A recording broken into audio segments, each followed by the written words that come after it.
teacher Mary Kay Letourneau was nabbed in a torrid affair with a 12-year-old student. Active youth grant. Arrested in Los Angeles. Televangelist Jim Baker was convicted on all fraud and conspiracy counts. Pop star Michael Jackson admitted she Actor Russell Crowe arrested for throwing. Fierce ongoing scandal over her children, drug use, and other tabloid matters is raising questions about her state of mind. Arrest for driving under the influence was followed by an abusive verbal outburst. made fun of Irish, Jews, Italians, and other ethnicities. Governor Elliot Spitzer of New York Children's apologized to TV his host family Pee Wee and the Herman public after charged being with linked to a indecent prostitution exposure. ring. Televangelist Jim Baker was convicted All on the all drugs in fraud and Ledger's conspiracy body, which counts. were discovered in nearby prescription bottles, were legally obtained from 2 physicians. It's really bizarre to me when someone does something so stupid. I don't get it. I don't get it.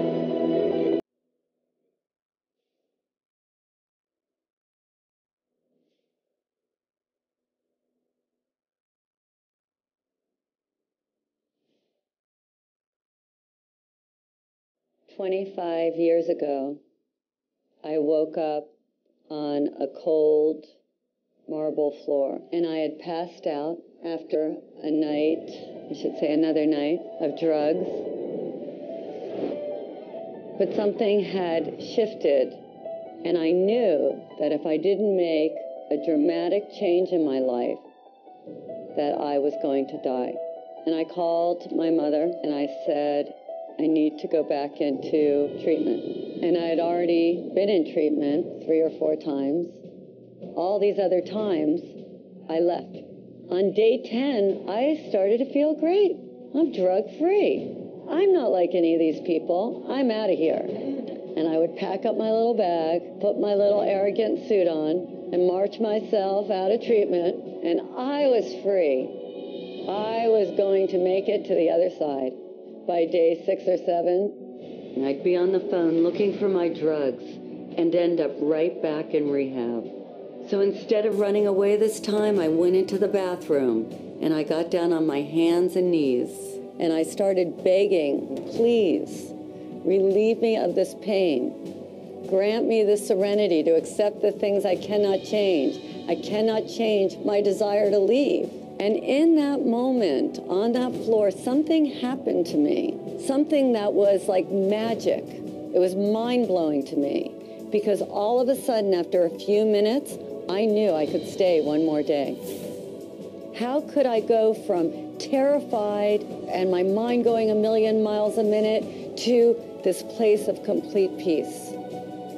I walked out of there on day 28 knowing that there was something that I had to find out about.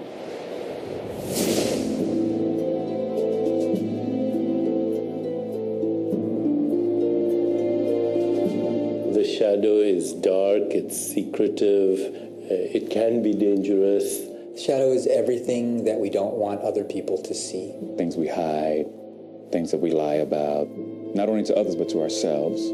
And they are the sort of monsters that come out of the caves in the middle of the night. It is that dark, intrinsic side of us that each and every one of us tries to hide. Because we've been told from such an early age that these are not acceptable components of who we are. To have one aspect of the soul, you have to experience the other aspect of the soul to counterbalance it. Hello, darkness, my old friend. I come to talk to you again. Chad, they were talking about the shadow. The only time you don't have a shadow is if you're standing in the darkness. The shadow shows up in so many ways. Writing bad checks, drinking too much, cheating on our tax returns, dipping into our expense account or the family trust, eating chocolate cake in the middle of the night after 3 days of dieting and depriving ourselves, screaming at our kids or verbally abusing our partners after being the nice guy at work all day, surfing the internet and visiting porn sites while our wife makes us dinner, cheating on our husband while he is hard at work trying to provide all the extra pleasures in life for our family, stealing our co-workers' ideas and claiming them as our own. The shadow is made up of the thoughts, emotions, and impulses that we find too painful, embarrassing, or distasteful to accept. So instead of dealing with them, we repress them. Right now, hundreds of millions of people are living in denial of their individual shadow. And all of us are being affected by the collective shadow in more ways than we can imagine. The collective shadow manifests as evil, as war, as terrorism, as social injustice, as radical inequities in our economic status. You know, right now we have 50% of the world living on less than $2 a day, 20% of the world living on less than $1 a day. We are totally in denial of the fact that this is also a manifestation of our collective shadow. Why? Because people in social institutions, financial institutions, political institutions, corporate institutions are in total denial of the shadow energy. They don't even understand it. Or even what we call evil in the world is the manifestation of our collective shadow, turned pathological, repressed, in rage, in denial. People who express self-righteous morality are usually the ones who have the darkest, deepest shadows. The shadow of the Catholic Church, which pronounces on homosexuality as evil and calls gays sinners, while hiding pedophiles in its own clergy. These are all expressions of the shadow. The entire trajectory of human history at this point is like the Titanic. It is headed for an iceberg. It is going in a direction that is unsustainable, and it is going in a direction that is unsurvivable. If not for us, then at least for our children or our grandchildren. And from an archetypal perspective, each and every one of us is the captain. And the temptation is, it's too painful. The temptation is to just distract ourselves. The temptation is to pretend it's not happening. Or the temptation is to go into cynicism. Or the temptation is to just go into anger and indulge that and not do anything. And each and every one of us are challenged at this point. Don't be the captain who just goes downstairs and goes to sleep. Everything that expands has got to contract. What goes up has got to come down. People are going to be confronted with their shadow all of a sudden. They've been living high, living wonderful. Everything's been exorbitantly exuding, and now suddenly there's going to be a contractive phase. And if you haven't met yourself, if you haven't done your self-work, if you haven't been on the inside and done some exploration and cleaned up, cleaned your house and detoxed it, you're going to be in trouble.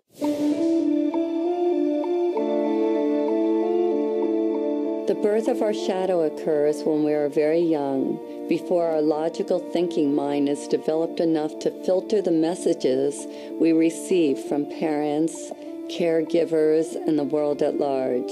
Even if we had the best of parents, we inevitably got shamed for displaying certain qualities and received the message that something about us was not okay, that something was wrong with us, or that we were bad.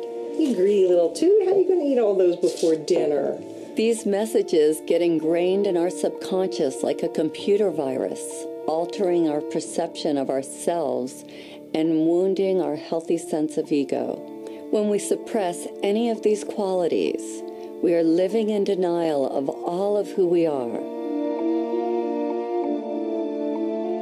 And of course, it's different based upon our environment. If you're raised in a family of blue-collar workers, and you declare that you want to play the piano or you want to become an artist, that artistic quality will be negatively received, and you may end up having to suppress that. On the other hand, if you're raised in a family of artists and intellectuals and you declare that you want to start working on construction or you want to be really athletic, that may also be perceived of as negative.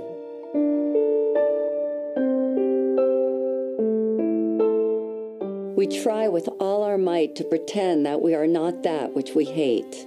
In fact, proving this is an all-important task for the wounded ego, a task which the ego believes is vital to its existence. The wounded ego must hide all that we believe is unacceptable about ourselves. To accomplish this task, it constructs a mask to prove to others that we are not as defective, inferior, worthless, and bad as we might fear we are. None of us likes to admit that we have these flaws and insecurities. So to hide them, we create a persona at a very young age. We start to wrap ourselves up in a new package that we believe will bring us the love, attention, and acceptance that we hunger for.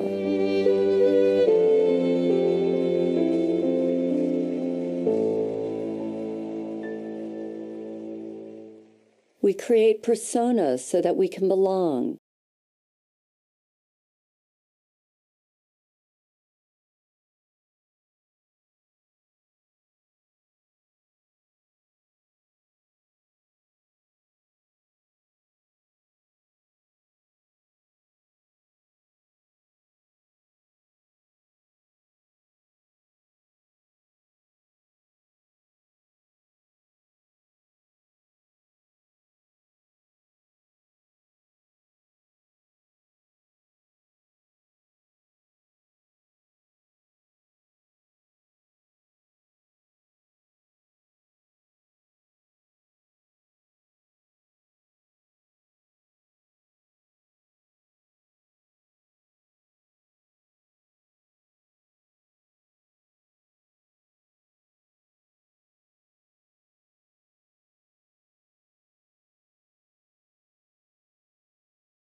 Masks that we believe will take us where we want to go. And these masks take many forms.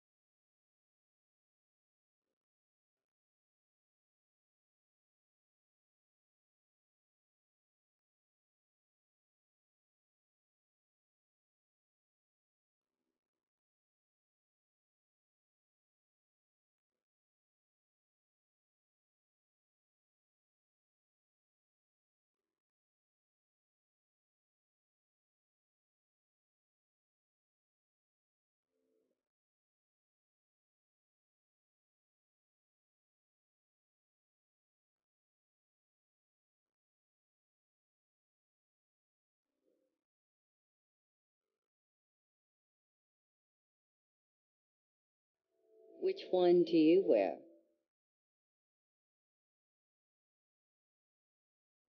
Our masks become our prison. Beneath the mask that we show the world, our wounded egos are in pain. The parts of us that were deemed bad and wrong by others, and now by ourselves, are literally screaming to get out, to be set free, and to be accepted and loved as a valuable part of who we are. When we deny ourselves a safe outlet to express our dark side, it builds up and becomes a powerful force that is capable of destroying our lives as well as the lives of others. This is what I call the beach ball effect. So everything that we reject, we have to keep beneath our consciousness. We try to bury it, so to speak. You know how much energy it takes to put a beach ball underwater? You take your selfish self, you take your angry self, you take your too good self, your not good enough self. You take all of it, and it's like you have 40 beach balls you're trying to manage. And then what happens when you're holding that beach ball underwater? When you're young, you got lots of energy, so you can manage a lot of beach balls. But then, when you're not in the midst of possibility, when your defenses are down, when you have your attention on some big prize you're going to win, all of a sudden, boom, somebody does something. What happens to the beach ball? Pops up and hits you in the face. What's road rage? Is it anything more than that beach ball coming up? We see it in the media all the time. A filmmaker is making deep Christian films, all of a sudden gets drunk, shouts anti-Semitic comments in a drunken rage, right? A radio star makes his living on being a great communicator. All of a sudden makes a comment, a racial slur. So all of these beach balls that you are trying to manage, are you successful at it? No. It's all but not anymore. When you don't deal with the shadow, that part comes out and it'll creep up. It'll creep up in workplaces and creep up in relationships. The more we try to suppress those societally determined undesirable qualities, the more they find interesting and often mischievous ways to express themselves. And it would be like locking somebody in the basement who wants to get out.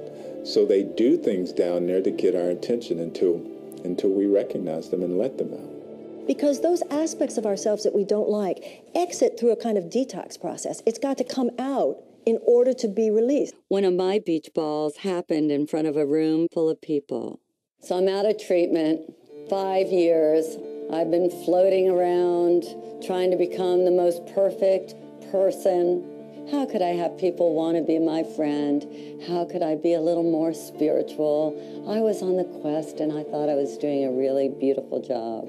And I went to another workshop. We had to get up in front of the room and say what we were committed to in the world.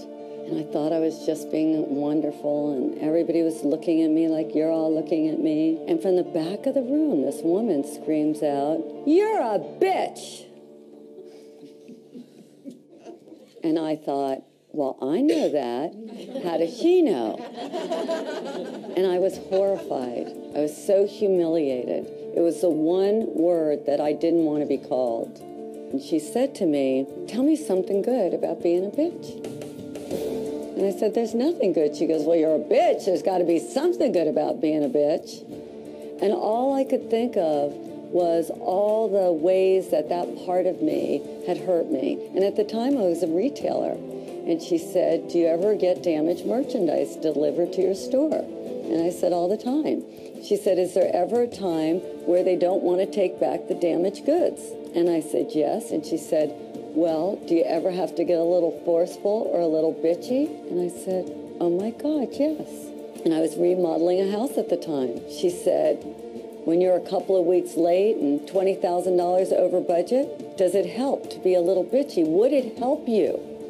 And all of a sudden I realized that when I finally said to the contractor, "You need to finish my house," he finished my house.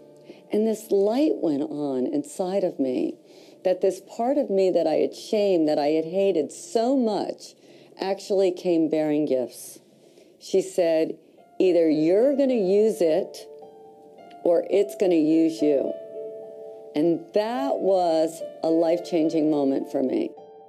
When we fully understand the human soul, we find that it's a place of ambiguity, of contradiction, of paradox. All experience is a result of contrast, light and shadow, pleasure and pain, up and down, backwards and forwards. In order to have manifestation, you need opposing energies. You need your enemies to be who you are. The human soul is simultaneously divine and diabolical, sacred and profane, sinner and saint. Eastern wisdom traditions, we have a saying, the sinner and saint are merely exchanging notes.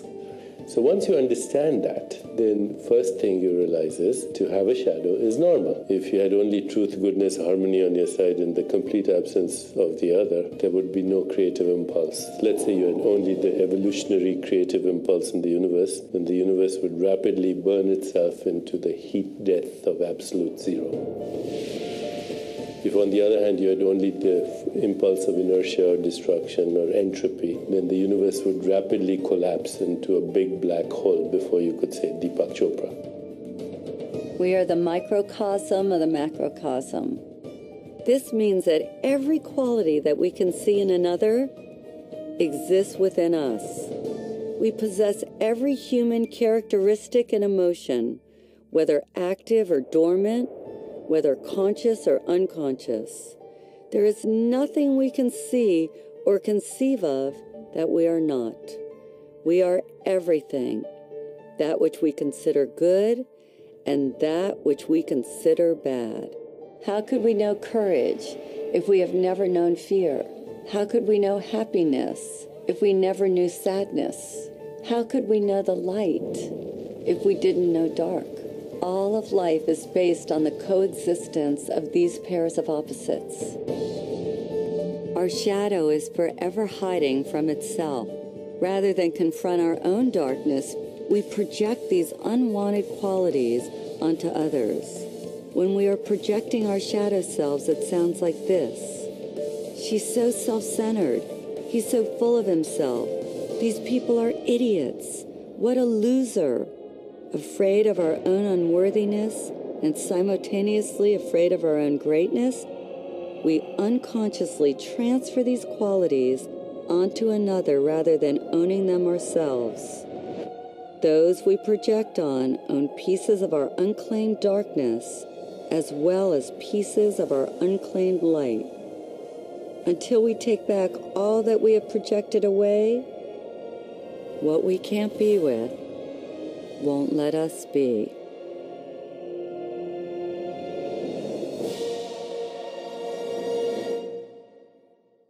One of the most frequently asked questions I get is, how do you know if you're projecting?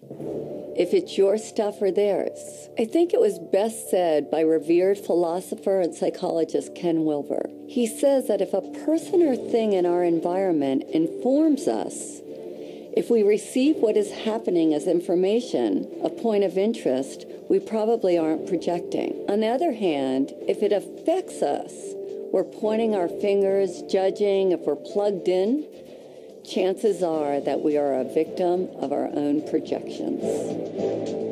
Think of someone from your own life who disgusts, annoys, or repulses you, and think of the qualities about them that you most hate.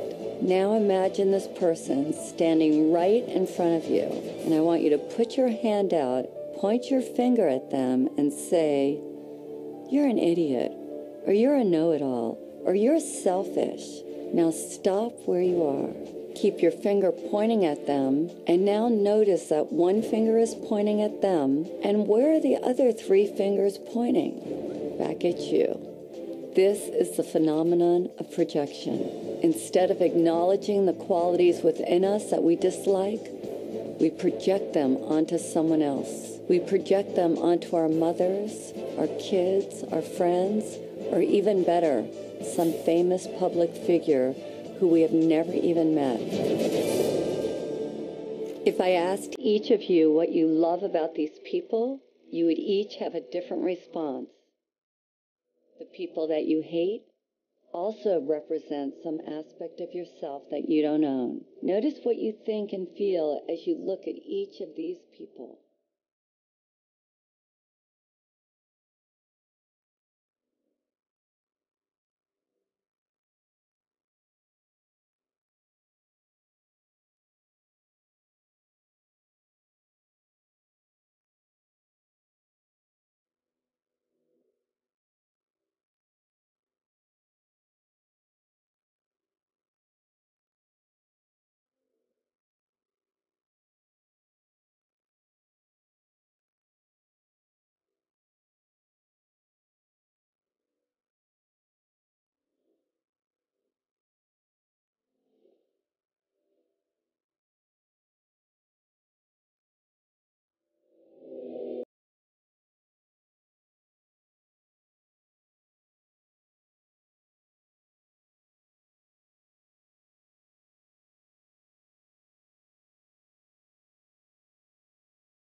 I was watching the events of 9/11 on TV with a friend of mine. And after that, we were driving down the street. I turned to my friend and I said, "You know, from now on, the Arabs are going to be the new blacks. They're going to get the brunt of a lot of projections that blacks have carried in this culture for a long time." Now, a lot of times, blacks react. We react to those projections and we project back.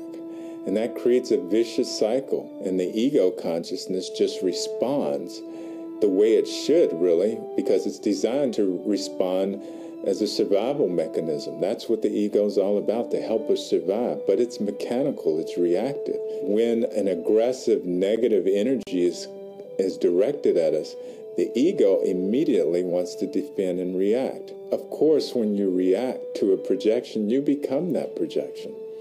And I didn't want to become an angry black man. That doesn't mean that I don't get angry. I certainly can and do get angry, but I express it and let it go. There's an old Sufi story about a philosopher who made an appointment to debate with a Sufi wisdom teacher named Nasruddin. When the philosopher arrived at his appointment, he found Nasruddin away from his home. Infuriated, the philosopher picked up a piece of chalk and wrote "stupid oaf" on Nasrudin's gate. When Nasrudin got home and saw this, he rushed right over to the philosopher's house. "I had forgotten that you were to call, and I'm sorry I missed our appointment," he said. "But I remembered it the minute I saw that you had written your name on my gate." The great Swiss psychologist Carl Jung, who coined the word shadow and shadow work, said, "That is the shadow, the person we'd rather not be." Rush Limbaugh hated drug addicts, and then it was revealed that he was one himself. Reverend Ted Haggard railed against homosexuals and was later caught in a drug and male prostitute scandal. A powerful example of projection at play is that of the ex-governor of New York, Eliot Spitzer. As a public official, Spitzer worked tirelessly to rid the streets of prostitution rings. Ultimately, he wound up getting busted for having a relationship with a call girl, which ruined his reputation and his political future. If we look at this through the eyes of the shadow, I would suggest that sometime long ago, probably as a young man, he had the impulse to sleep with a hooker. Since this wasn't politically or socially acceptable, he buried this impulse deep inside, only to be brought down by this very unconscious urge. It's fascinating to see that he tried to destroy the temptation in the outer world because unconsciously he knew that the real danger lurked in his inner world. This is why we want to deal with the shadow. Rather than trying to convince you that you're not all those negative things and encouraging you to think a good thought, shadow work urges you to get in there and to be with what you are resisting, because what you resist will persist. If you don't deal with your shadow, it will deal with you.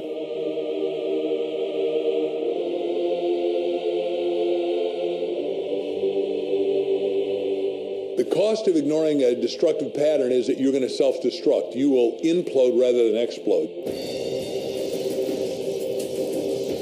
My training is as a neurologist, so I've spent well over 3 decades studying how the nervous system organizes this information. And it's really quite interesting when you look at the fact that really, even though we think of having one brain, we actually have 3 different brains. We have this very primitive brain, which some people call the reptilian brain. And if you look at a reptile or look at a crocodile, it really just has 2 responses, on or off. So if you ever watched a crocodile trying to eat a wildebeest, it seems to be very quiet and suddenly it explodes and then it goes back into its quiet state. So that response is really a very basic survival response. But the mammalian brain, which is sometimes known as the limbic brain, has created a modulating effect on that reptilian brain. So the limbic system has brought into this very primitive on-off response gradations, meaning you can be a little bit on, significantly on, really on. But then on top of that mammalian brain, really just for the last couple 100,000 years, we've evolved this human brain, which is called the neocortex, neo meaning new cortex, new covering of the brain. And that actually allows us for the first time in evolutionary history to decide whether or not we want to react at all. If we look at brain scans, we can actually see in a traumatized brain this part of the brain kind of shutting down, becoming dark. The part of the brain that is associated with emotions is that part, you might be familiar with the fight or flight or freeze response.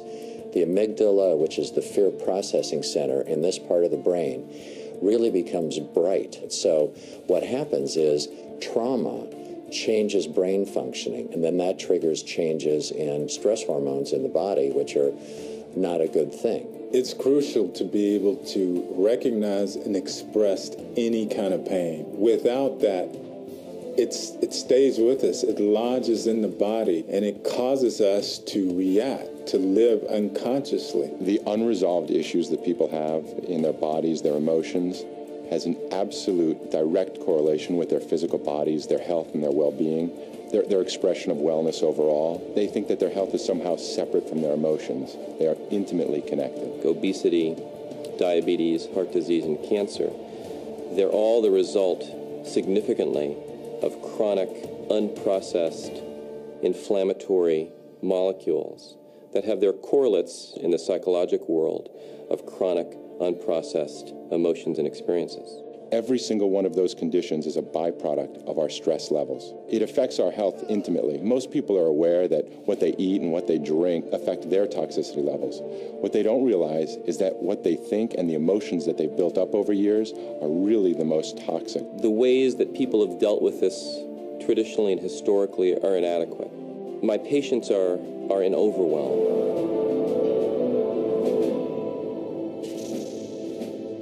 This is not New Age mumbo-jumbo. This is actually hard science.